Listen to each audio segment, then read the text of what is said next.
Where does the name for Peniel come from?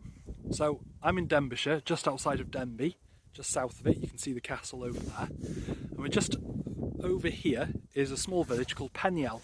Now, that doesn't really sound like a Welsh name, does it? And you'd be right in thinking that. Like a lot of Welsh villages that are quite small and in the hills, it took its name off the church that was built in it in the 1800s. And that's Peniel. And that name comes from a place in the Bible, which comes from Hebrew. Penny, which means face, and El, God. So literally the face of God.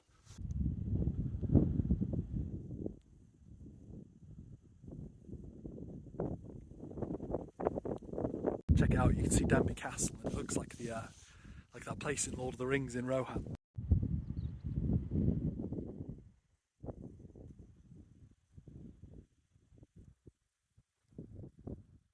Anyway, deal. Subscribe for more.